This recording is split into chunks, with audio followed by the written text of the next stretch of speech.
Hello everyone, welcome to Suchitra's online reading channel.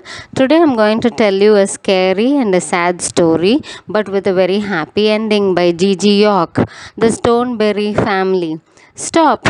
You can't go in there, someone will see us. And that's where the Stoneberry family was murdered.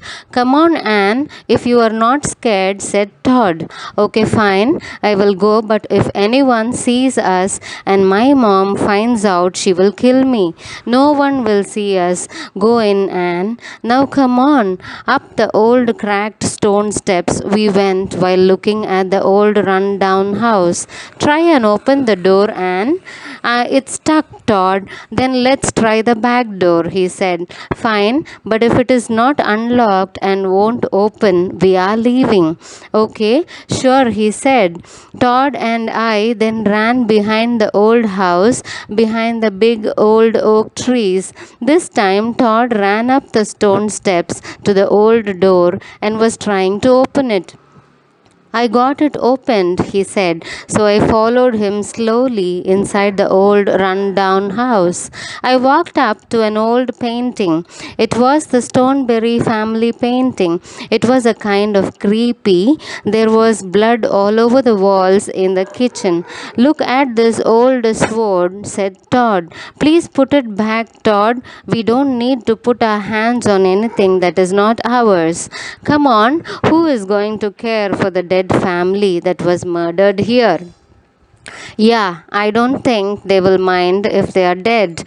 I'm ready to leave this place. It's giving me the creepy kind. Slam, stop trying to scare me, Todd. It really is not funny.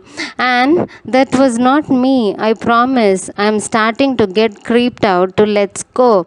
We both took off to the door, running as fast as we could. It's not opening, Todd. Pull harder, he said. We tried and tried, but this door would just not open no matter how hard we pushed or pulled.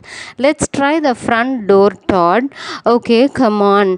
This door will not open either. What are we going to do now? I have to be home soon. My mom is going to freak out if she gets home from work and I'm not there. And you're not the only one who is in trouble. My dad will kill me if I'm not home either. It's time for football practice.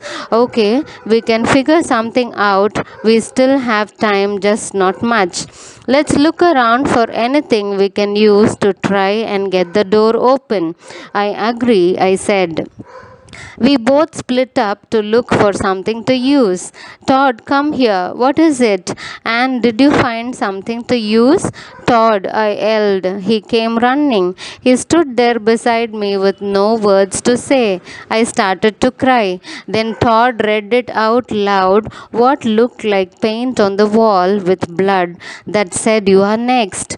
Todd hugged me and said, "We will get through this. This has to be some kind of trouble prank, right?" "Yes, right," I said while crying. "Yes, it has to be some kind of a prank. Ghosts are not real." Todd and I started screaming in fear. "I thought you said ghosts are not real, Todd." Then a little boy-like fighter was floating in front of us and pointed his finger at Todd and said, "Next, run," they screamed. We went up the stairs, but Todd fell while running. I went back and helped him up, and we started running again. I went down the long, dark hallways with Todd following behind me. "There," he said, and ran into a little red bedroom. It was old, full of dust and spider webs. Then I saw a big old wooden cabinet. I ran and opened it. It was full of old-time fluffy dresses. I got in with the old dresses. Then Todd got in. "What do we do now?" we both said. "I don't know," he said. "I don't know either." "Do you think he can find us here, Anne?" "I'm not sure," I said in a worried voice. Creak, the door opened and the room opened slowly. The Todd put his hand over my mouth to keep quiet. I could hear the breathing of the boy like figure getting closer and closer. A few minutes passed of silence. I started to open the door to the cabinet we were in, but Todd stopped me and said, "Together we will open the door." As we held our breath, we slowly opened the cabinet door. A sigh of relief, nothing was there. I looked over and saw an old picture. I walked up to the old picture. It was of the boy then seen just minutes ago. It was the little boy. Todd, the ghost is the Stoneberry son. Last year I read my mom's old newspaper and saw he was only 8 years old when he was murdered. You're right, Todd said. He looks just like the picture. Do you think he wants something? I asked. I'm not sure, Anne, he said. In all the horror books I have seen, they always want something. Maybe something they lost that was important to them. Now, what would be that? I asked. I'm not sure. Why don't you ask him? He said.